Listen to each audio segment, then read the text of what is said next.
The call came on a Tuesday afternoon in late September, when the light in Roanoke turns that particular shade of gold that makes everything look warmer than it actually is. My phone rang at 2:17 in the afternoon. I know the exact time because I had just written it in my datebook.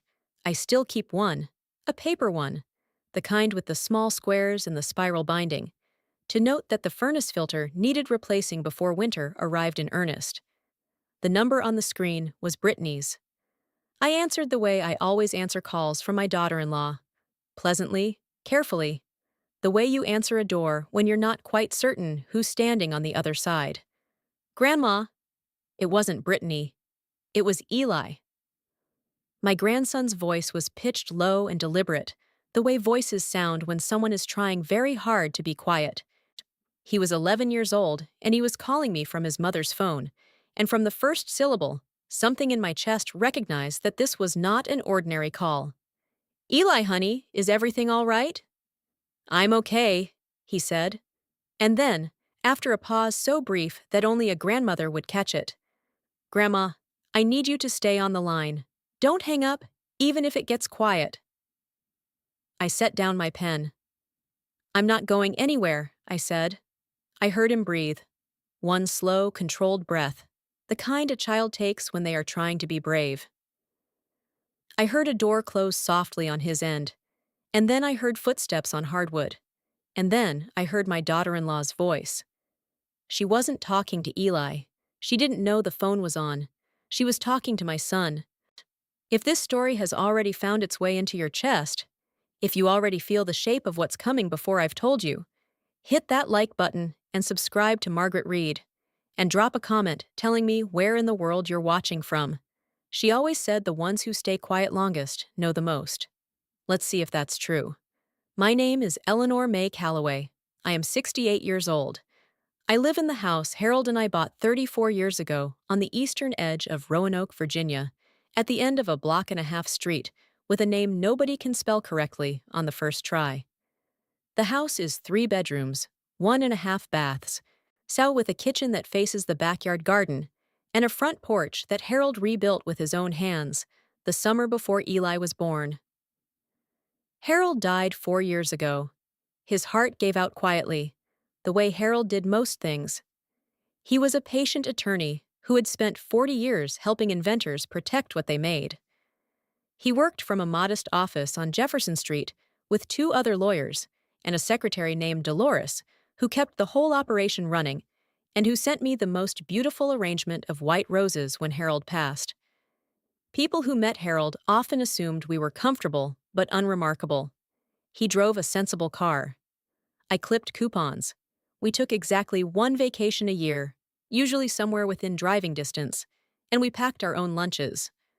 Our son Marcus grew up knowing we had enough, but never suspecting we might have considerably more than enough, because Harold believed deeply, almost religiously, that the money you had was nobody's business but yours and God's. Harold was right about most things. The patents were Harold's idea. Over the years, working alongside inventors and companies, he had quietly developed several modifications to pharmaceutical delivery systems, small technical innovations that his clients didn't want, and that Harold filed under his own name, properly, legally, with the full knowledge of everyone involved. For years, these patents sat dormant, which was fine. Harold was not a speculative man. He did not expect windfalls. 3 months before he died, Harold transferred every patent into my name. Why he sat down with me at the kitchen table on a Sunday morning with his coffee and his reading glasses and a stack of notarized documents and explained everything with the same clarity he would have used with a client. He told me what the patents were worth in their current state, modest but real, and he told me what they might eventually be worth if the right company came along. "Eleanor," he said, "you are going to be fine, but I need you to understand what you have, because the people who love you are also the people who might someday decide they love what you have more." I thought he was being morbid. I was wrong. 14 months after Harold died, a pharmaceutical distribution company licensed 2 of the patents for a sum that I have never spoken aloud to anyone other than my attorney, Beverly Marsh, who has an office on Campbell Avenue and who Harold had trusted for 20 years. The licensing fee was a lump sum, followed by ongoing quarterly royalties. When I received the first check, I sat at the kitchen table, the same table where Harold had explained everything, and I cried for a long time. Not from grief exactly, from something harder to name, from the knowledge that Harold had known, that Harold had planned, that Harold had quietly made sure I would never be at anyone's mercy. I also have two rental properties, a duplex on Grandin Road that Harold bought in 2003, and a small commercial unit on Franklin Road that we picked up at auction in 2011 and rented to a dry cleaner who has never once been late on his payment. I have Harold's life insurance, and I have my teacher's pension from 31 years at the elementary school on Wasena Avenue. I have savings that Harold managed conservatively and well. Net worth, as of last spring, approximately $2.1 million. My son Marcus does not know this. My daughter-in-law Brittany does not know this. My grandchild Eli does not know this, except that he knows his grandmother's house is warm, and her cookie jar is always full, and her piano is always tuned. What they know, what Marcus has always assumed, is that his parents were comfortable but not wealthy, that there is a modest estate coming to him someday, that there will be enough to divide without difficulty when the time comes. He has been waiting for the time to come. I have been watching him wait. Marcus is 41 years old. He is a regional sales manager for a building materials company, which is a job he is decent at, and which pays him well enough that he and Brittany live in a newer development on the western side of the county, in a house with a 3-car garage and a kitchen that was renovated twice in the same decade. He has always been the kind of man who is most comfortable when he feels he is slightly ahead of his neighbors, ahead of his colleagues, ahead of whatever line he imagined himself in. Harold and I raised him with everything we had, which was more than enough, and he grew up understanding comfort as the natural order of things, rather than as something that requires building. I did not see this clearly when he was young. I see it clearly now. Brittany is 38 and works in real estate, which means she speaks fluently in the language of assets and valuations and transitions. She has blonde hair that she has worn in the same smooth style for 7 years, and she smiles with a professional warmth that I spent 5 years believing was genuine before I understood it was the same smile she used to close listings. She is not a cruel person, exactly. She is a practical one, which can look identical to cruel from a certain angle. When Marcus brought her home to meet us 11 years ago, Harold shook her hand and said she seemed like a sharp young woman. Afterward, in the kitchen while we washed up, he said to me quietly, "She's already looked at every room in this house and calculated its approximate value." He wasn't wrong. He rarely was. They married quickly. Eli came along within 2 years. And from the first moment I held that boy, I understood something I hadn't fully understood with my own child, that love for a grandchild is different in texture from love for a son. With a son, you are always also the person responsible for shaping him, correcting him, setting the terms. With a grandchild, you are simply present. You are simply theirs. Eli has his grandfather's hands, long-fingered, precise, and Harold's habit of going still when he is thinking something through. He taught himself to play the first 8 bars of Moonlight Sonata on my piano at age 7 by ear, and I spent the next 3 years teaching him properly. On Sunday afternoons, when Marcus and Brittany would bring him over, he and I would sit at the piano bench together, and he would practice, and I would listen. And for those hours, night time had a different quality. It felt like the hours that actually mattered. This is what they decided to use. Eventually. It started, as these things always do, with small things. About a year and a half ago, Brittany began coming to the house more often. Sometimes she would drop Eli off for his piano lesson and stay, which she had never done before. She would sit at the kitchen table with her phone and a cup of coffee and make small comments. Observations, she would have called them. "Is your heat running a little high, Eleanor? Older systems can get inefficient." I noticed the eaves on the south side need painting. You probably want to handle that before it turns into a moisture issue. Marcus mentioned you missed the recycling pickup again last week. It's been a few times this month. Hasn't it? I missed the recycling pickup once. I said so. She tilted her head in that particular way she has, sympathetic, patient, and said, "Right, once that you noticed." And then she laughed lightly, as though it were a small joke between us, and moved on to something else. The first time it happened, I felt a flicker of annoyance and let it pass. The second time, I paid attention. By the fourth or fifth time, I understood that there was a pattern forming. Not dramatic, not confrontational, just small deposits of doubt being made, steadily, in a ledger she was keeping about me. She did it in front of Marcus. She did it in front of Eli, who watched everything from his place at the kitchen table with a stillness that reminded me so sharply of Harold that it sometimes made my throat ache. She did it in front of my neighbor Carol, Nye, who came over one afternoon to return a slow cooker she'd borrowed, and who told me afterward, privately, with the slightly apologetic discomfort of a person who doesn't know whether she should say something. "Your daughter-in-law is interesting. She mentioned that you'd told her you'd lost your car keys 3 times last month."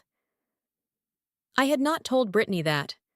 I had mentioned offhand, once, that I couldn't find my keys, which were in my coat pocket, where I had put them deliberately, and which I located in approximately 40 seconds. It was not an event. It became one. I started watching more carefully. I watched how she phrased things. She never said directly that I was forgetting, declining, struggling.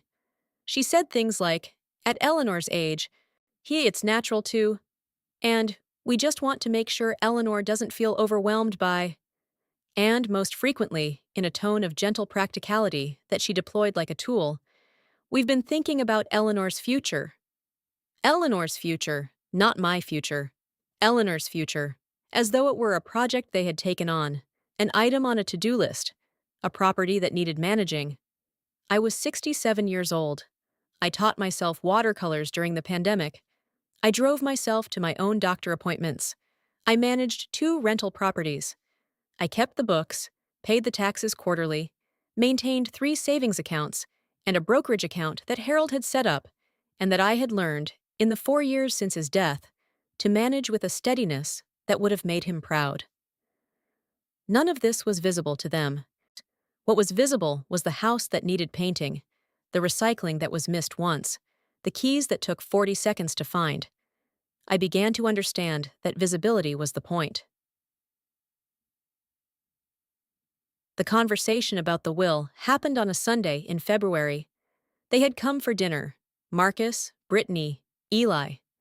I had made pot roast because it was cold, and pot roast is what Harold always wanted on cold Sundays, and keeping that tradition felt like a small act of continuity. Eli had practiced Chopin after we ate, a short prelude he was working toward with the focused seriousness of a child who understands that some things are worth patience. I sat beside him at the bench and felt the particular contentment that comes from being completely in the present moment. Then Eli went upstairs to use the bathroom. Lion Marcus cleared his throat, and Brittany folded her napkin in that precise way she has, and the conversation began. "Mom," Marcus said, "we've been thinking about, and I know this isn't easy to talk about, but we've been thinking about the estate." "Harold's estate," I said. He shifted slightly. "Well, your estate, the whole picture. We thought it might be a good idea to have a family conversation about what the plan is. For the future." I looked at my son. I looked at Brittany, whose expression was composed and warm and entirely unreadable. I thought about Harold's voice at the kitchen table. The people who love you are also the people who might someday decide they love what you have more. "I have a will," I said. "Harold and I both did. Mine is current." "Of course," Brittany said quickly. "So, this isn't about doubting that. It's just, Marcus is the executor, and we thought it might help everyone to understand the full picture. The properties, any savings, the house. Especially since—" She paused in that practiced way. "Especially since you're managing it all alone now." I'm managing it quite well, I said. A small silence. Of course you are, she said.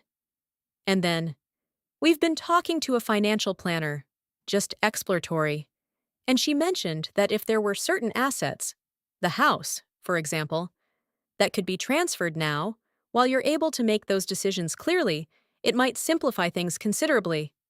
Tax advantages, avoiding probate.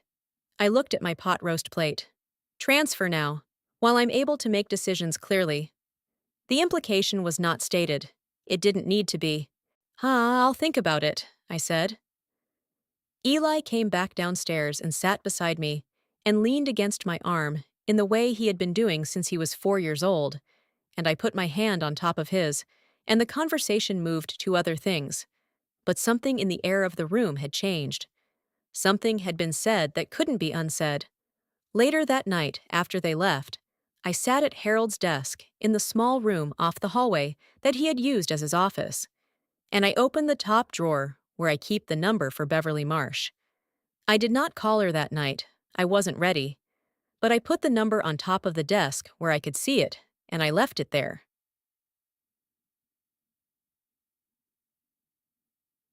Eli noticed everything. He had always been that way, quiet in the particular way that means a person is absorbing rather than absent. He would be playing a game on the floor, or sitting at the piano, or eating his cereal at the kitchen table, and you might almost forget he was listening. And then he would say something that revealed he had cataloged every word spoken within earshot since he arrived. The first time he said something directly to me was in March. He was at the house for his Sunday lesson. Brittany had dropped him off and said she'd be back in 2 hours. We had finished working on the Chopin and moved on to a new piece, Satie, something slow and a little melancholy that I thought suited his temperament. And he was playing with his hands in his lap, looking at the sheet music, when he said, "Grandma, why does Mom keep talking about your memory?" I looked at the side of his face. "What do you mean, honey?" He kept his eyes on the music. "She talks about it a lot. At home. She says you forget things. She tells Dad about it." A pause. "I haven't seen you forget things." I was careful. "Sometimes grown-ups worry about each other," I said. "It doesn't always mean something is wrong." He turned to look at me then. 11 years old, with Harold's eyes, and a particular steadiness behind them that had always seemed older than his years. "She talks about the house, too," he said. "About what it would sell for." I kept my voice even. "Does she?" He nodded. And then, because he was 11 and still processing things at the speed of someone who doesn't yet have the language to describe what he senses, he put his hands back on the keys and played the first line of the Satie and didn't say anything else. I sat very still beside him and listened to the notes and understood that my grandson had been paying attention in rooms I couldn't see. After that afternoon, I called Beverly. She met me the following Thursday in her office on Campbell Avenue with the 2 high windows and the bookshelves that Harold had always said contained more wisdom per square foot than anywhere else in the county. Beverly is a small, precise woman in her early 60s who wears her silver hair short and her opinions plainly, and who was one of the first people I called after Harold died. Not because I needed legal advice immediately, but because I needed to sit across from someone who had known us both and could speak to me without performing concern. I told her everything. The comments about my memory, the conversation at the dinner table, what Eli had told me about the discussions happening at home, the mention of the financial planner, the phrase that had stayed with me, "While you're able to make decisions clearly." Beverly listened. She took notes in the small, precise hand she always uses. When I finished, she put her pen down. "Eleanor," she said, "have you given anyone any indication of the full scope of your assets?" "No," I said. "No one outside of you and Harold knew the whole picture. Marcus knows about the house and assumes there are savings. He knows there are rental properties. He does not know about the patents or the licensing income. And in your current will? Everything goes to Marcus. That was Harold's wish and mine at the time." She nodded. "And now?" I sat with that question. "Now I'm less certain." She leaned back slightly. "What I'm hearing," she said carefully. Sounds like the early stages of a campaign to establish a narrative, a pattern of concern, about your memory, your independence, your ability to manage your own affairs, that if continued long enough in front of the right witnesses, could eventually be used to justify a request for legal control. The word control sat in the air of the room. Could they actually do that? I asked. Guardianship proceedings are difficult to initiate against someone who is clearly competent, she said. But they are less difficult if there's already a record, neighbors, family members, a doctor, who has heard repeated concerns about memory and decline. The pattern comes first. The paperwork comes after. I thought about Eli saying, "She talks about the house, late about what it would sell for." "What do I do?" Beverly picked up her pen again. "You do nothing yet," she said. "Nothing that signals you're aware of what's happening. You keep your routine, you keep your composure, and you let me start preparing for what might come next." She paused. "And Eleanor, I want to review your will." I said yes. I drove home with the radio off, and the windows cracked despite the cold, and I sat in Harold's chair at his desk and looked at the room he had worked in for so many years, and I thought about what he had told me. The people who love you are also the people who might someday decide they love what you have more. He had known. He had prepared me. He had put the patents in my name, and the properties in my name, and the insurance in my name, and he had sat at the kitchen table and explained every detail with patient attorney's clarity, and all of this was sitting here, waiting for me. I was not a woman in decline. I was a woman who was beginning, very quietly, to decide what to do. The months that followed had a particular quality, the quality of something that appears still on the surface while moving rapidly underneath. On the surface, Sunday dinners, piano lessons, Eli at the bench beside me, working his way through Satie with the focused seriousness of a child who has found the thing he loves. Brittany at the kitchen table with her comments and her careful observations. Why Marcus glancing between us with the expression of a man who has decided it is easier to agree with his wife than to disagree. Underneath, Beverly and I, meeting every few weeks, building something. She reviewed the will. She reviewed the trust documents Harold had originally drafted. She pulled up the patent licensing agreements, and the rental property deeds, and the brokerage account statements, and she sat with all of it spread across her conference table, and she said to me, with the same plainness she always used, "You are, Eleanor, in a position most people never find themselves in. You have complete control of what happens to this. The question is what you want to happen." I did not answer her immediately. I was still watching, still waiting, still listening to what the rooms I couldn't see were saying. And then came the Tuesday in September, with the light turning gold outside my kitchen window. The call from Eli, my daughter-in-law's phone, open in my grandson's hand. And Eli's voice, very quiet, very deliberate. "Don't hang up, even if it gets quiet." I pressed the phone against my ear, and I listened to what I heard next, with my hand flat on the kitchen table, and my eyes focused on the middle distance, and my heart very still in my chest. The way Harold always said I got still when something important was happening, and I understood, in those minutes, exactly what my grandson had done. He was 11 years old, and he had borrowed his mother's phone to call me, and he had kept the line open, and he had done it deliberately, because he had been in the room, because he had heard things, because he was Harold's grandchild, and he knew, in the instinctive way that certain children know things before they have words for them, that I needed to hear what was being said when no one thought I was listening. My daughter-in-law's voice drifted through the phone, clear and unhurried. She was not speaking to Eli. She did not know the phone was on. She was speaking to my son. And what she said changed everything. If this story has found you, if you've been holding your breath since the phone rang at 2:17, make sure you're subscribed to Margaret Reed and have notifications turned on.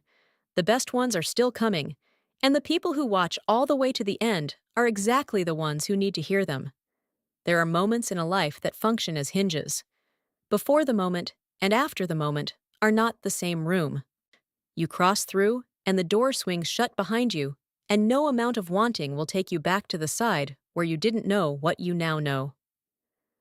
I crossed through one of those moments on a Tuesday afternoon in September, standing in my kitchen with the phone pressed to my ear and my hand flat on the table Harold had bought at an estate sale in 1997, the table where we had eaten every meaningful meal of our married life, the table where he had sat with his coffee and his reading glasses and his stack of notarized documents and explained, with patient attorney's clarity, exactly what he had prepared for me.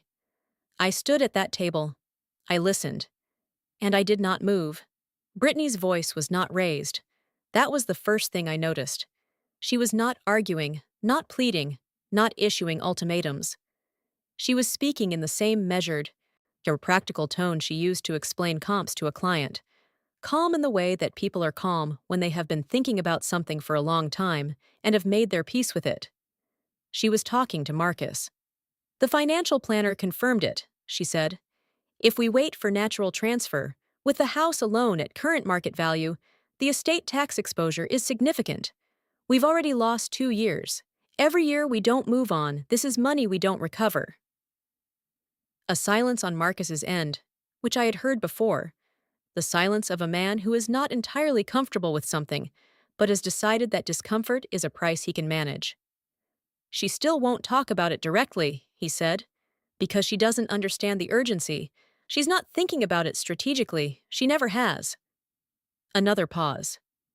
Marcus, I spoke to Dr. Hensley's office. My chest tightened. Dr. Hensley was my primary care physician. I had been seeing him for 11 years. You called her doctor? I called his office. I explained that we were concerned about her cognitive health, about some of the things we've been observing. They said if we could document a pattern of concern, a family member could request a wellness evaluation.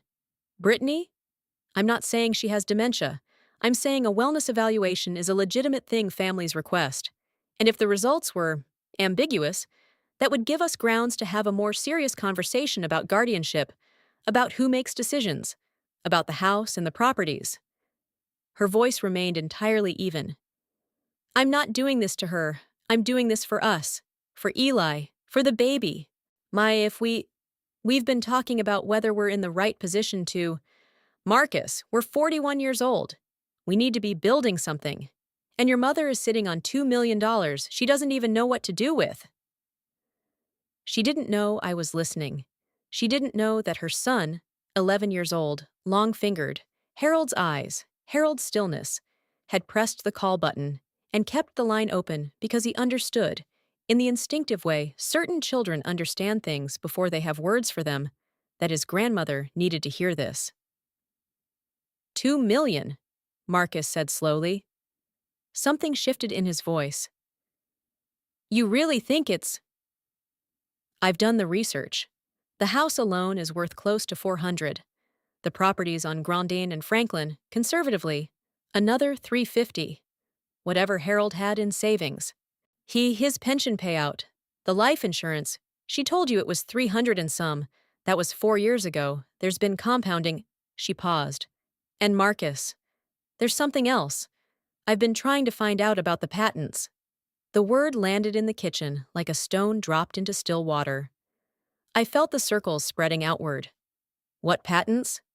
Harold had patents. I looked it up in the public registry. 3 of them, still active, filed in his name, then transferred. I couldn't see the transfer recipient without a deeper search, but someone has them. Someone is receiving royalties or licensing fees.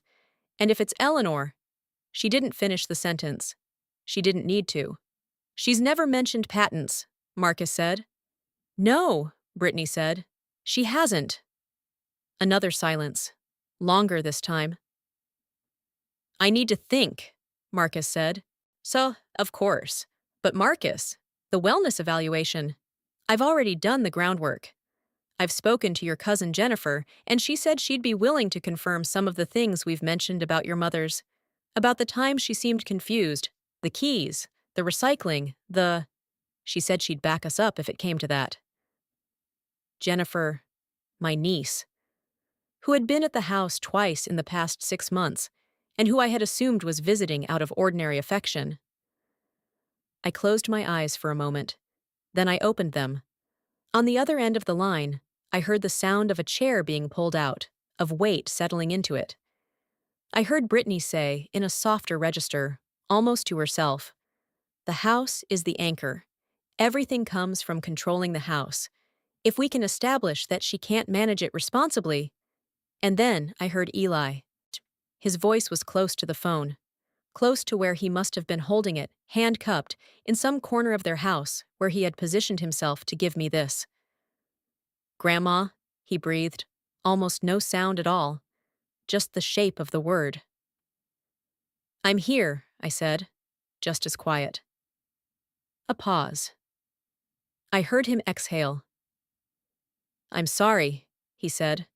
And those two words, from my 11-year-old grandson, from the boy who had Harold's hands and Harold's stillness and Harold's instinct to protect the people he loved, that was the only moment in all of it when I came close to losing my composure. "Don't be sorry," I said. "You did exactly right." I heard footsteps somewhere in the house behind him. Brittany or Marcus moving toward another room. "I have to go," Eli whispered. "I know. Go, sweetheart. I'll talk to you Sunday." The line went dead. I stood at Harold's kitchen table in the September gold light, and I held the phone in my hand for a long moment, and I listened to the absolute quiet of the house around me. And I thought of Harold at the kitchen table in his reading glasses. The people who love you are also the people who might someday decide they love what you have more. He had known. He had known years before I did. I set the phone down on the table. I went to the window and looked at the garden Harold had built, which I had been tending alone for 4 years, which was still growing. I looked at the porch he had rebuilt with his own hands. I looked at the maple in the yard that we had planted from a sapling the year Marcus was born, which was now taller than the house. Then I went to Harold's desk and I called Beverly Marsh. "I need to see you tomorrow," I said. "Something has happened." "I'll be here at 8, she said, without asking why. Beverly's office in the morning has a particular quality: the 2 high windows facing east, the early light coming in low and clean across the bookshelves, the smell of coffee from the small machine on the credenza. When I arrived the next morning, she already had 2 cups poured, and she sat across from me with her notepad on the desk and her pen uncapped and her expression that carefully neutral look she wore when she was paying her deepest attention. I told her everything. I went through it methodically, the way Harold always said you should present a case. Facts first, sequence clear, nothing left out. The conversation I had overheard. The reference to Dr. Hensley's office. The mention of the wellness evaluation and grounds for guardianship. Jennifer. The patents. Beverly wrote steadily. When I finished, she set her pen down and was quiet for a moment. "You were listening on an open phone line," she said. "The call originated from Brittany's phone, placing you in incidental receipt of the conversation. In Virginia, a party to a communication may record it or allow it to be recorded. Eli initiated the call to you, which made you a party." She paused. "Does your phone record calls automatically?" "No. Did you make any recording of what you heard?" "I didn't have time. I didn't think—" She nodded. "That's all right. Your testimony of what you heard is still significant. But Beverly—" She caught herself using her own name and permitted herself the faintest smile. "What I mean is, Eleanor, we need to talk about what they've already built, because based on what you're describing, this has been underway longer than last night." She turned to a fresh page. "Walk me through every instance of Brittany raising concerns about your memory. Every time she mentioned it in front of someone else. Every time Marcus repeated something to you that traced back to a concern she had planted with him. Every reference to the house, to simplifying, to your future." I walked her through it. It took a long time. I had, without consciously planning to, been cataloging these incidents for months. They were precise in my memory, dated and detailed, the way certain things stay with you when something deep inside you has recognized them as important, without yet being able to name why. Beverly filled 5 pages. So when I finished, she sat back and looked at what she had written. This is a sustained pattern of behavior, she said. If they had completed the steps Brittany described, the wellness evaluation with a sympathetic physician, the family testimony from Jennifer, possibly a second opinion from a doctor Brittany selected, they would have had the material to petition the court for a guardianship hearing. It wouldn't have been guaranteed, but it would have been viable. The word viable sat in the room. What do I do? I said. Beverly put her pen down. First, she said, you do not confront them. You give no indication that you know anything more than you knew before that phone call. You maintain your normal routine with all the warmth and steadiness you have always shown. She picked up her coffee. Second, you come back here Thursday and we sign the new documents. The new documents. I've been drafting for 2 months, Eleanor, since our last conversation. I was waiting for you to tell me you were ready. She looked at me steadily. Are you ready? I thought of Eli whispering, I'm sorry, in that dark corner of their house, keeping the line open because he understood that I needed to know. I thought of Harold in his reading glasses at the kitchen table, patient and clear. I thought of Marcus's voice saying 2 million, not with horror or shame, but with the quiet calculation of a man who had been waiting for a number and had just been given it. Yes, I said, I'm ready. What Beverly had prepared was not complicated, in the way that the most significant things rarely are complicated. It was simply thorough. The first document was a new will. It had been revised completely from the version Harold and I had drafted years ago, when Marcus was the unquestioned center of our family, and the future was a simpler country. The new will was structured to accomplish 3 things simultaneously: to make any challenge on grounds of incompetence nearly impossible to sustain, to redirect the bulk of my estate toward purposes that could not be altered or contested by a family member, and to leave Marcus enough that he could not claim he had been accidentally omitted, which would have given him standing to challenge. We signed it that Thursday morning with 3 independent witnesses Beverly had arranged: a notary, her paralegal, and a woman from the adjacent law practice who had no connection to me or to my family. I also completed a comprehensive cognitive evaluation that Beverly had scheduled with a neurologist at Carilion Clinic, a physician she had identified specifically because he had no prior relationship with my family, no referral from Brittany or Marcus, and whose report would constitute independent documentation of my full mental competence at the time of signing. The evaluation took 2 hours. The neurologist told me afterward, with a slight air of bewilderment, that I had scored in the upper percentile for my age group in every category. I thanked him and did not tell him why I was smiling.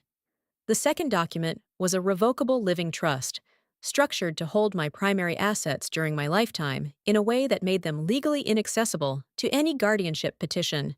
And Beverly explained it with the same patient clarity Harold would have used.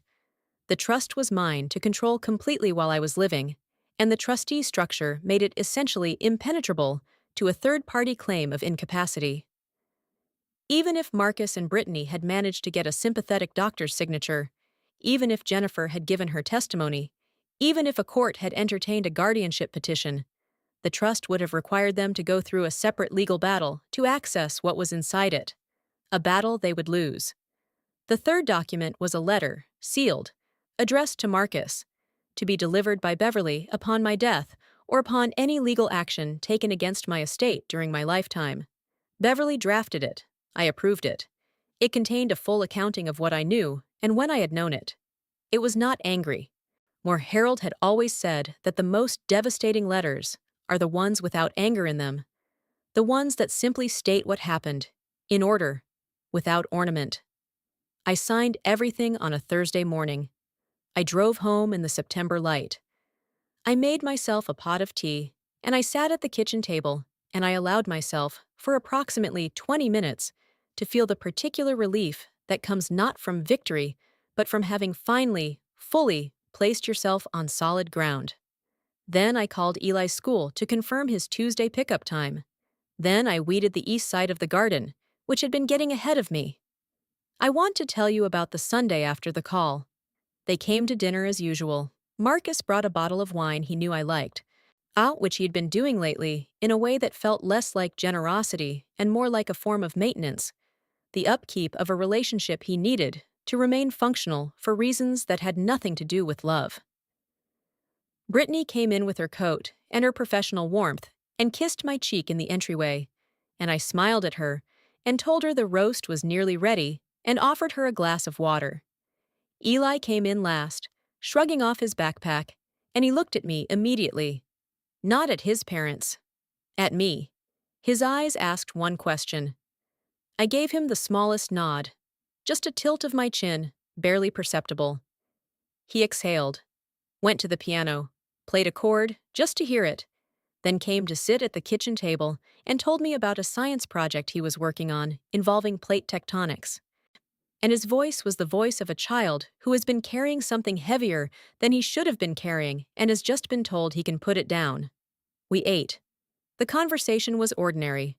Marcus's work, Eli's school, the neighbor's new dog, whether the winter would be early or late. Brittany made two comments that, before the phone call, I might have let pass. Now I heard them differently. You seem tired, Eleanor. Have you been sleeping? And later, Marcus was saying you mentioned to him that you'd been finding the rental property paperwork a bit overwhelming. We could always help with that. I had said no such thing to Marcus. What I had told Marcus 3 weeks earlier was that I was updating some of the lease terms, and it was taking me longer than expected because I was being thorough. This is not the same as finding something overwhelming. It is the opposite of finding something overwhelming. I'm managing beautifully, I said pleasantly. Tenants are wonderful, actually. The Grandin duplex just renewed both leases at a 5% increase. I said it the way one mentions an ordinary fact, not as a rebuttal, not with sharpness, simply as information. I watched Brittany's expression stay smooth, while something behind her eyes adjusted slightly. Oh, she said, that's great.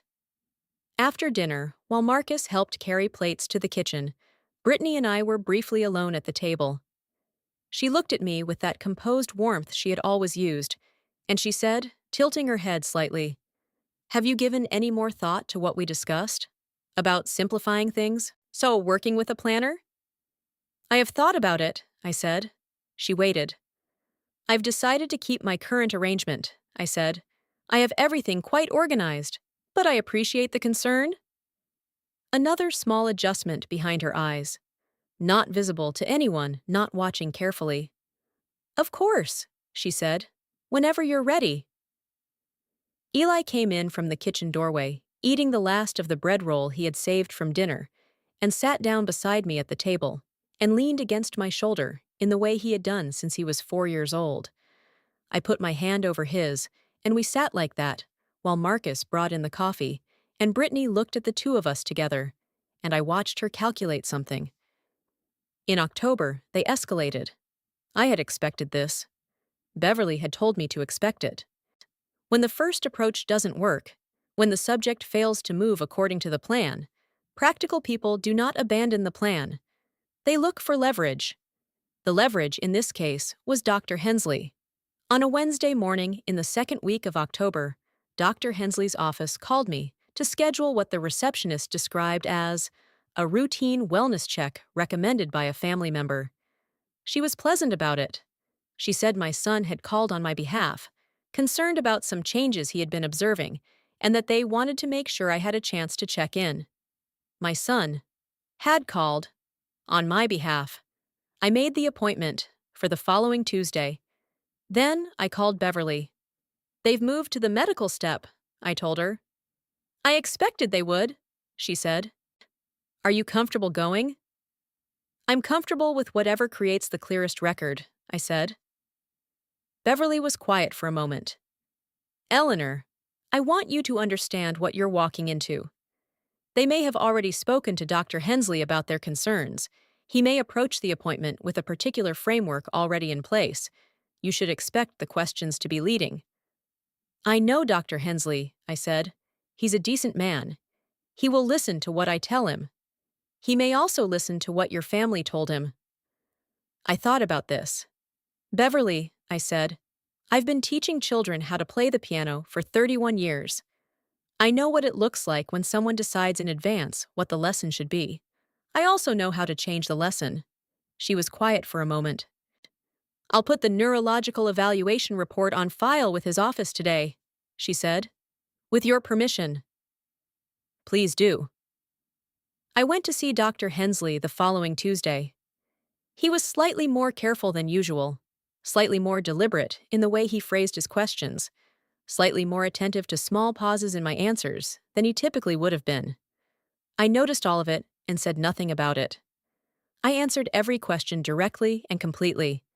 When he asked gently whether I had been experiencing any changes in memory or cognition, I told him that I had recently completed a full cognitive evaluation at Carilion Clinic and that the results had been excellent and that I believed Beverly's office had sent over a copy. He looked at his computer. His expression changed slightly. I do have that here, he said. So, I hadn't seen it yet. He read for a moment. This is very thorough. I wanted to make sure there was a complete picture, I said. He looked at me over his reading glasses. Eleanor, he said, and his voice had shifted into the register he used when he was speaking as a person rather than as a physician. Is everything all right at home? With your family? I met his eyes. That's a question I've been asking myself, I said. He nodded, very slowly. I see, he said. He did not say anything else specific. He was a careful man and a good doctor, and he understood that some situations require him to simply note what he has observed without drawing conclusions he is not yet in a position to draw. But when I left his office that afternoon, I had the sense that the version of Eleanor Calloway that Marcus and Brittany had been describing to him had become significantly harder to sustain. Ely called me from his own phone on the Thursday after my appointment. His voice was different, looser, more himself, the voice he used when no one else was in the room. Grandma. Hi, sweetheart. Mom was on the phone for a long time last night, he said. After dinner, in the bedroom. I waited. I heard her say your name. And then I heard her say... He paused. She sounded like she does when a deal falls through. That voice. I had heard that voice. The controlled frustration of a practical person encountering unexpected resistance. What did she say? I asked carefully. Something about it being more complicated than they thought. And then something about needing to, she said. We need to document more before we can move forward. He was quiet. What does that mean, Grandma? I thought about how much to tell him. He was 11 years old. He was already carrying more than he should be. But he had also trusted me with something enormous, and he deserved honesty scaled to what he could hold. It means, I said, that some things your mother and father were planning are not going exactly as they planned. A silence. Then, is it because of the call? Partly, I said. Eli, what you did was very brave. And I need you to know that you don't need to keep doing anything. You don't need to listen or report back or carry anything else. You've already done more than enough. I'm handling the rest. He was quiet for a moment. But you're okay? He said. Nothing bad is going to happen? Nothing bad is going to happen to me, I said. I promise you that. Another pause. Then, in a voice that was trying to be casual and was not quite succeeding. Grandma, what are patents? I sat back in Harold's chair and almost laughed. Almost. They're a way of protecting something you invented, I said. Of making sure that if someone else wants to use what you made, they have to ask permission. He was quiet for a moment, absorbing this. Did Grandpa Harold invent things? Yes, I said. He did. Cool, said Eli, with the simple directness of a child for whom the world is still capable of being simply cool. I didn't know that. There are a lot of things about your grandfather that most people didn't know, I said. So, he was a modest man. We talked for another half hour about nothing important. His science project, a book he was reading, whether I thought the maple in the yard would turn red this year or orange. When we hung up, I sat for a moment in Harold's chair in the quiet of the room, and I looked at the photograph on the desk. Harold and me in front of the house, the year after we bought it. Both of us squinting slightly into the sun. Both of us young. Both of us completely unaware of what the years would hold. The house is still here, Harold. The garden is still growing. The maple is still turning. I'm still here. I picked up the phone and called Beverly. I think they're going to push harder, I said. Before the end of the year. I think so too, she said. Are you ready for that? I've been ready since September, I said. In November, the document arrived. Marcus brought it on a Sunday, tucked under his arm in a slim folder, the way Brittany had once brought folders, which told me this had been coordinated and that the coordination had been deliberate, that they had decided the approach of the daughter-in-law had produced resistance, and that the approach of the son might yield a different result. He brought it in after dinner while Eli was at the piano working on a Debussy passage that he had been struggling with for 2 weeks, and that was finally beginning to open up. The notes floated in from the living room, delicate and slightly tentative, while Marcus sat across from me at the kitchen table and placed the folder between us and looked at me with an expression I had not seen on his face before, a careful blending of apology and resolve. "Mom," he said, "I need you to look at something." I looked at the folder. "I had a lawyer draw this up," he said. Or, "Brittany found the lawyer. It's just a protective arrangement. To simplify things. Make sure that if anything—" "What does it say?" I said. He opened the folder. I read. It was a durable power of attorney, broadly written, conferring on Marcus the authority to make financial and legal decisions on my behalf in the event that I was found to be, the phrase was careful, euphemistic, experiencing diminished capacity in the management of personal affairs. Attached to the power of attorney were 2 supplementary pages. The first outlined a framework for transferring the house into a family trust with Marcus as trustee. The second was a list of what it called supportive residential options, a phrase I recognized, having heard it used once by Brittany in almost precisely this context. Residential options, for when my diminished capacity made the house unmanageable. Eli was playing Debussy in the next room, the delicate opening phrase, slightly tentative, finding its way toward something. I closed the folder. "Marcus," I said. He looked at me. "I love you," I said. "You are my son, and I have loved you your entire life, and that will never change." I kept my voice even. "And I'm not going to sign this." He had been prepared for resistance. I could see that. He had practiced what came next, the way he used to practice a presentation before a sales call. Mom, It's not just anything," I said. "It is a document that, if I signed it, would give you legal authority over my home, my finances, my living situation, and every decision I make about my own life. It is not a protection for me. It is a protection for what you expect to inherit." The word inherit landed between us. His face changed. "That's not—" "Marcus!" I kept my voice the same. No anger, no drama, simply the facts. "I know about the call to Dr. Hensley's office. I know about the wellness evaluation you requested on my behalf, without telling me. I know that Jennifer has been approached about providing testimony regarding my memory." I paused.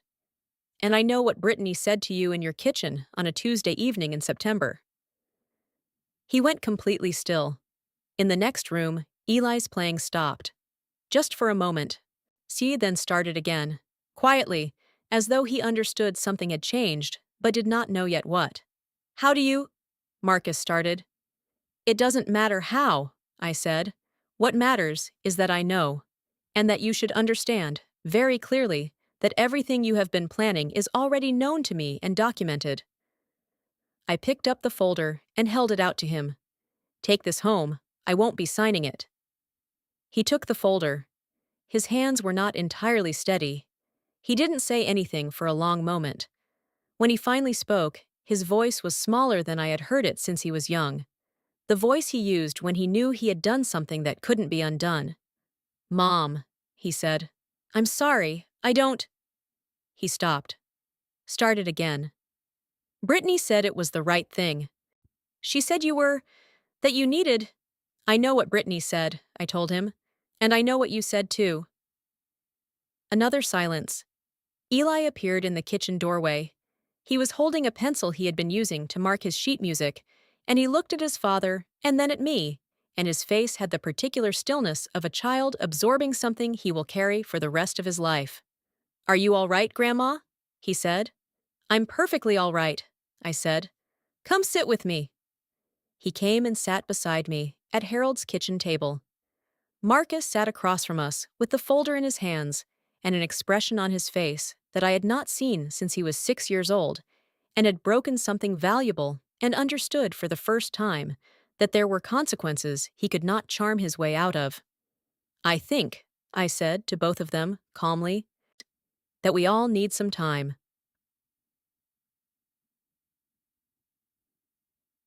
Thank you for staying in this story. The people who are still here at this point understand something important, that the quietest moves are often the most consequential ones. If this one has found you, share it with someone who needs to hear it. And don't go anywhere, because what Eleanor does next is the part that changes everything. That night, after Marcus and Brittany left, quietly, with little ceremony, Eli giving me a long hug at the door that I felt in my chest for hours afterward, I sat alone at the kitchen table and I called Beverly. "He brought the document," I said. "As we expected." I told him I know. A pause. How did he respond? Like a man who has just understood that the person he underestimated has been several steps ahead of him for months. Beverly was quiet for a moment. "Eleanor," she said, "it's time." I looked at the window over the sink. The night was clear and cold outside, the kind of night Harold loved. Still, with the stars visible, if you went to the back porch where the neighbor's light didn't reach. "I know," I said. "The documents are ready. Everything is in order. Whatever happens next," I said, "has already been arranged." I said goodnight to Beverly. I turned off the kitchen light. I walked through the house Harold had rebuilt, and the hallway, with the photographs, and the piano in the living room, with Eli's pencil markings still visible on the sheet music. I stood at the back door and looked at the garden, and the maple, and the stars. Then I went to bed. Because tomorrow was coming, whether any of us were ready for it or not. And I was ready. The call from Beverly came on a Monday morning in December, 3 weeks after Marcus had sat at my kitchen table with his folder and his careful face and gone home without a signature. In those 3 weeks, the house had been quiet. Marcus had not called. Brittany had not stopped by. Even the casual Sunday dinner had not been suggested, which told me that they were regrouping, taking stock, reassessing the shape of what they were facing, trying to understand what I knew and how much of it could still be managed. This is what practical people do when a plan encounters resistance they did not anticipate. They do not abandon the objective. They recalculate the approach. I had spent the 3 weeks calmly. I replaced the furnace filter, which I had noted in my datebook in September. I had dinner twice with my neighbor Carol, who did not know the details of what was happening, but who had known me for 22 years, and who understood, from the particular quality of my quietness, that something was being worked through. I went to the Tuesday watercolor class I had been attending for 2 years at the community center on Salem Avenue. I practiced the Debussy piece that Eli had been learning, working through the passages he found difficult so that I could show him, when we next sat at the bench together, exactly where his hands needed to be. I tended Harold's garden in the cold, which sounds like a pointless thing to do in December, but is not. There is always something that can be done in a garden in December: cutting back, clearing, preparing the ground for what comes next. Beverly called on a Monday morning while I was at the kitchen table with my coffee. "There have been developments," she said, in the tone she uses when something significant has shifted. "Tell me." "Jennifer Marsh, your niece, called my office on Friday." I set down my coffee cup. "She called you?" "She did." She said she had been thinking about the conversations she had with Marcus and Brittany over the past several months. She said she had been asked to provide support for certain claims about your memory and your capacity to manage your affairs. Beverly's voice was careful, precise. She said she had agreed, at the time, because she was told you were genuinely struggling and that the family needed to help you, but that after Marcus came home from your dinner last month and told Brittany what had happened, she overheard the conversation. She began to understand the situation differently. I was very still. What did she say to you? She said she wanted you to know that she would not be providing any testimony or documentation of concern. She said, Beverly paused. She said to tell you she was sorry, that she hadn't understood what she was being asked to do until she understood it completely. I looked at the window. The December light was thin and pale and clean. Did she say anything else? She said one other thing. She said that Brittany had called her the night after Marcus's visit to your house and had been, her word was frantic, that Brittany was asking her to move faster, to get something documented before you could, her words, apparently, before you could make changes. Before I could make changes. They knew I was going to move. They didn't know I already had. Beverly, I said, is everything in order? Everything has been in order since October, she said. I've been waiting for you to tell me when. I looked at the garden through the kitchen window. The bare maple, the cleared beds, the ground prepared. Now, I said, I want to tell you what Beverly had built, because the architecture of it mattered, not as revenge, but as precision. Harold always said that the best legal work was like the best carpentry. You could see the craft in how cleanly it fit together, how nothing was wasted, how every piece served its purpose without excess. The new will, signed in October, with its 3 independent witnesses, and its attached neurological evaluation, and its notarized documentation of full mental competence, directed my estate as follows. To Marcus, my son, a sum of $100,000, to be released within 90 days of my death. This was not a small amount. It was also not the $2 million he had been calculating. The will included a clause, drafted in Harold's plain attorney's language, that stated simply, this bequest reflects a considered decision made in full awareness of recent events, the documentation of which is held in the offices of Beverly Marsh, attorney at law, and will be made available to any court considering a challenge to this instrument. One sentence. Quiet. Devastating.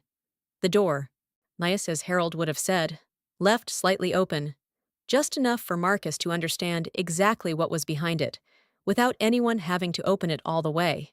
To Eli, my grandson, a trust of $300,000, to be managed by Beverly's office until his 25th birthday, at which point it would transfer to him entirely and without condition. The trust included a provision for his education costs to be paid directly from the principal at any time he chose to pursue them. It also included, tucked into a clause that Beverly had drafted with particular care, a letter, sealed, to be opened only by Eli, only when he reached the age of 18. I wrote that letter myself. It took me 4 evenings. It told him everything in the plainest language I could find. One, because he had earned the truth, and because some things should be said directly rather than dressed up or softened. It began, Eli, you were 11 years old, and you kept the line open, and that is the bravest thing anyone has ever done for me. The remainder of my estate, the patents, the licensing royalties, the rental properties, the savings, the house, everything Harold and I had built across 4 decades of patient, unglamorous work, went into a charitable trust named the Harold and Eleanor Callaway Foundation, with a mandate to fund music education programs in underfunded public schools across the Roanoke Valley. Beverly had identified a community foundation to administer it. She had already spoken to 3 elementary school principals who had used the word overwhelmed when she described the scope of what might be available. 2 of them had cried. Harold would have said that was a good sign. The rental properties would be sold gradually over 5 years, with the proceeds directed to the foundation's endowment. The house, Harold's house. The house with the porch he had rebuilt with his own hands, and the maple in the yard we had planted the year Marcus was born. The house would be donated to a non-profit that provided transitional housing for families in crisis. Beverly had found the organization. Their director had been speechless for a long moment on the phone when Beverly told her what was being offered. That part had been my idea, not Beverly's. I had thought about it for a long time, and I had arrived at it the way you arrive at the things that are true, slowly and then all at once. That house was the place Harold and I had built our life. It deserved to go on being a place where lives were built, not to be sold for its asset value by a son who had learned to see it as a line on a balance sheet. It would shelter people who needed sheltering. Harold would have approved. Beverly sent the letters on a Tuesday. She sent one to Marcus and one to Brittany, by certified mail. Return receipt requested. Each letter was 2 pages, drafted on her firm's letterhead, signed by her and co-signed by me. It was not an accusatory document. It did not use words like fraud or exploitation or conspiracy, though Beverly had told me quietly that any or all of those words might have applied, legally, to certain things that had been attempted. The letter simply informed them that my estate planning had been revised and completed, that all relevant documents were filed and witnessed and notarized, that the revocable living trust made any guardianship petition or claim of diminished capacity effectively impossible to pursue, and that the documentation Beverly's office held, a full accounting of the past 18 months, including dates, witnesses, and the contents of certain conversations, would be made available to any court considering any legal action against my estate, my person, or my autonomy. It also included, as an attachment, a single page that Beverly had suggested and that I had approved. It was a copy of the cognitive evaluation from Carillion Clinic, perfect scores across every category, the neurologist's signature at the bottom. The date in the corner? October. 6 weeks before Marcus had come to the kitchen table with his folder. They had been preparing a case against a woman who had already, quietly, completely outflanked them. They had been building a foundation under a house that was no longer standing where they thought it was. Beverly told me afterward that the certified mail tracking showed both letters were signed for on a Thursday morning. She said she had received a call from Marcus that afternoon, which she had allowed to go to voicemail, and that the voicemail contained no specific words she needed to share with me, but that his tone was, in her phrasing, one of significant adjustment. I did not call Marcus back that day. I went to my watercolor class. The call came on a Saturday evening, 11 days after the letters were delivered. I was at the piano, not practicing, just playing. And the way Harold used to ask me to play in the evenings, something slow and without urgency, when the phone rang on the side table. I finished the phrase I was in the middle of. Then I answered. Mom. Marcus's voice was different. Not the careful, practiced voice of the sales call. Not the slightly too warm voice of a man managing a relationship he needs to remain functional. Something underneath both of those, something I had not heard in a very long time. Hi, Marcus, I said. A long pause. I don't... He stopped, started again. I don't know what to say. You don't have to say anything tonight, I said. This doesn't need to be resolved in a phone call. Mom.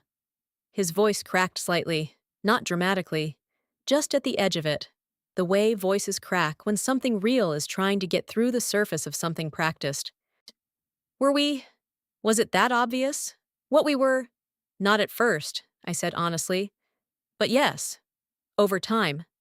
Another pause. Brittany said. He stopped himself. I'm not going to do that. I'm not going to make this about what Brittany said. I'm the one who... He exhaled. I knew it wasn't right. I knew from the beginning it wasn't right, and I told myself it was practical, and it wasn't. It was just easier than asking. Asking what? For help. His voice was very quiet. We're struggling, Mom, financially. We have been for 2 years. I didn't want you to know. I didn't want to be the son who came to his mother with his hand out. A pause. So instead, I became something worse. I sat with this for a moment. Harold had taught me that a person's worst actions rarely come from pure malice. They come from fear, and from shame, and from the particular cowardice of someone who is too proud to say simply, I need help. I'm struggling. I got it wrong. Marcus, I said, what you were planning would have caused serious harm. Not just to me, to Eli, to yourself. You need to understand that completely. I do, he said. I do understand. And I need you to understand that what is in my will is not a punishment. It is a decision I made based on my values and my wishes and my own considered judgment about what I want my life to mean. It is not open to negotiation. I know, he said. But, I said, and I let the word sit there for a moment, it is also not the end. He was very quiet. What does that mean? It means, I said carefully, that you are my son, and that I have loved you for 41 years, and that is not something I am willing to simply set down. But it also means that what comes next, between us, is built on something different than what we had before. I looked at the piano keys, pale in the lamplight. It is built on honesty, on you being willing to tell me the truth about what your life actually looks like, on me being willing to help, as a mother, not as an asset, if there are things I can do. A long pause. I don't deserve that, he said. Probably not, I said. But Eli does, and whatever comes next, I want to remain his grandmother in full, not at a careful distance, fully. Marcus stopped. He's been asking about you every day since the dinner. He won't talk to me about what he knows, but I can tell he knows something. A pause. He defended you. He told Brittany that you were the sharpest person he knew, and that anybody who thought otherwise was wrong. I closed my eyes for a moment. 11 years old. Harold's hands, Harold's eyes, Harold's instinct to stand firmly in the truth, even when it was costly. He's right, I said, and you should tell him I said so. I want to tell you about the Sunday in January. It had snowed the night before, not heavily, just enough to soften the edges of everything, to make the yard and the garden and the street outside look briefly like something simplified and new. I had cleared the front path in the morning and made coffee and set the table for 4, using the good dishes, the ones Harold and I had received as a wedding gift and which I used perhaps half a dozen times a year on occasions I considered worth the effort. They came at noon, Marcus at the door first, and then Brittany behind him, and Eli, who walked in ahead of both of them and went directly to me in the kitchen and put his arms around me in the way he had not done since the September dinner, fully, without reservation, the way children hug when they are not performing the hug, but simply doing it. Hi, Grandma, he said into my shoulder. Hi, sweetheart, I said. We stayed like that for a moment. Brittany stood in the doorway of the kitchen. She looked different than I had ever seen her look. Not the professional warmth, not the composed assessment. She looked like a person who has been carrying something heavy and has set it down but whose posture still remembers the weight. Eleanor, she said. And then she stopped, because she had run out of the kind of careful language she usually relied on, and what was left underneath it was something simpler and much harder. Come in, I said. Lunch is almost ready. What happened over the next 2 hours was not dramatic. There was no confrontation, no accounting, no moment where someone said everything and someone else received it. What there was instead was the ordinary work of people sitting together at a table and eating and passing the bread and talking, carefully at first and then less carefully, about ordinary things. The snow, Eli's science project, the Debussy piece he had finally mastered, Marcus's work, and the dry cleaner on Franklin Road who had sent me a Christmas card. At some point, midway through, Brittany looked at the photograph on the kitchen shelf, the one of Harold and me in front of the house, both squinting into the sun, and she said, quietly, not quite to anyone, "He looks kind." He was, I said, the most patient man I ever knew. She nodded. said nothing else. But something in her face shifted, and I understood that whatever calculation she had been running about me for the past 2 years, whatever column I had occupied in her ledger, was being revised. I did not tell her I forgave her. It was too soon for that word, and too complicated, and possibly not even the right word. But I poured her more coffee, and she accepted it. And we sat at Harold's kitchen table in the January light. I and things between us were not what they had been, in either direction. After lunch, Eli sat at the piano and played the Debussy piece all the way through. Not perfectly, but fully, with the kind of commitment that matters more than perfection. I stood in the doorway and listened. Marcus sat in the armchair in the corner. Brittany stood near the window, looking out at the snow-covered garden.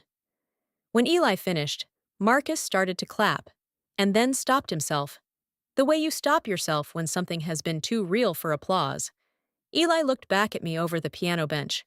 "Was that better?" he asked. "That was exactly right," I said. This is where things stand. The foundation is in place. Beverly has been working with the Community Foundation administrators since November. Soon, and the first grants to local school music programs were announced in February. The principal at Wasena Avenue Elementary, the school where I spent 31 years teaching children to read notes the way they learn to read words, called me herself to tell me. She cried. I let her and did not tell her not to, because some things deserve to be felt. The dry cleaner on Franklin Road has continued, as always, to be impeccably on time. The Grandin duplex tenants renewed again at the beginning of the year. The patents continue to generate their quiet quarterly royalties, arriving in my account like a letter Harold sends from wherever he is. Regular, reliable, slightly formal, entirely his. The house will not be sold until I am done with it. Beverly and the nonprofit have agreed on a timeline that leaves the decision entirely in my hands. I may be here another 10 years. I may be here longer. Harold's maple is still growing. I intend to keep watching it. Marcus and I talk on the telephone twice a week. It is not the same as before, but nothing is the same as before. That is the nature of the hinge, of the room you cannot return to. What it is instead is honest. He tells me when things are difficult. I listen without judgment and without fixing, because he is not a problem I am solving. He is my son, which is a different category entirely. In March, he told me, carefully and with evident effort, that he and Brittany had begun seeing a financial counselor and that they were working through what had accumulated. I said I was glad. I meant it. Brittany and I are in a different country than we were, the border between us newly drawn. We are not close. We are not enemies. When we are two women who understand each other considerably better than we did a year ago, which is sometimes the most that can be said. Eli comes every Sunday. He has moved on from Debussy to Ravel, which is harder, and which he approaches with the focused seriousness of someone who has decided a thing is worth his full effort. He sits at the bench, and I sit beside him, and the afternoon passes in notes and corrections, and the particular quality of time that exists only at that piano, in that light, with that boy. 2 weeks ago, he looked up from the sheet music at the end of the lesson and said, in the careful way he says things he has been thinking about for a while, "Grandma, what's a foundation?" I looked at him. "Like a charitable one," he said. "I heard you talking to Beverly on the phone." I thought about how much to tell him. Where he is 12 now, nearly 13. He is not the same child who pressed the call button on a September afternoon and kept the line open and breathed steadily and was braver than anyone should have to be at 11 years old. "It's a way of making sure something continues," I said, "after you're gone." He thought about this. "Like, your money goes to help people?" "Yes." "What kind of people?" "Children who want to learn music," I said, "in schools that don't have enough resources to teach it." He was quiet for a moment. Then, "So kids like the ones you taught?" "Exactly like the kids I taught." He nodded slowly, the way he nods when something has settled into place inside him. "That's really good, Grandma," he said. And then, because he is who he is. Grandpa Harold would have liked that. He would have, I said. He thought about it the same way you do, that you take what you have and you put it where it can keep growing. Eli looked at the piano keys for a moment. Can I play something for him? He said. Like, for Grandpa Harold. I blinked. Of course you can, I said. He turned to the keys and thought for a moment, and then began to play the Moonlight Sonata, the first 8 bars, the ones he had taught himself by ear when he was 7 years old, sitting at this bench in this room while Harold sat in the chair in the corner and listened and said nothing. Just listened, the way Harold always listened to the things that mattered. The notes filled the room the way they used to fill it. I sat very still and did not cry, because Harold never cried at music either. He just got very quiet and let it do what it came to do. When Eli finished, he sat with his hands in his lap for a moment. I think he would have liked that, he said. I know he would have, I said. There is something I want to say to you before I finish. To you, wherever you are, whatever evening or morning or afternoon has brought you to the end of this particular story. There is a kind of quiet that comes after a thing has been settled. Not the quiet of absence, not the quiet of a room after an argument or a departure or a loss. The quiet of something completed, of a roof that holds, of ground that has been prepared and is ready for whatever comes next. I have spent 68 years learning to hear the difference. What happened in my family happened, in some version, in a great many families, behind different doors, in different rooms, with different names on different documents. A woman who built something is told, gently and then less gently, that she can no longer be trusted to keep it. The building is dressed as concern. The taking is dressed as practicality. And the woman is supposed to be grateful for the attention, because at her age, surely the attention of people who love her is what she needs most. I want to tell you, directly, without metaphor, without softening, that this is not what love looks like. Love looks like a child keeping a phone line open because he understood, without being told, that you needed to know. Love looks like a friend meeting you on a Thursday morning with 2 cups of coffee and enough professional skill and personal loyalty to spend 2 months building a structure that could not be dismantled. Love looks like a husband who, in the last healthy months of his life, sat at the kitchen table in his reading glasses and explained everything, patiently, completely, without assuming you already knew, because he understood that the most important thing he could do was make sure you had what you needed to stand on your own. The people in your life who love you do not calculate what you are worth. They show up, they stay, they keep the line open. Everything else is just a number on a page, and numbers can be rewritten. I should know. I have a very good attorney. To thank you for staying all the way to the end. The people who finish the whole story are the ones who understand it, and the ones who share it. If this one moved you, the next video on your screen is waiting to do the same. And if you haven't subscribed yet, come back. There's always another woman the world underestimated. And we tell those stories here.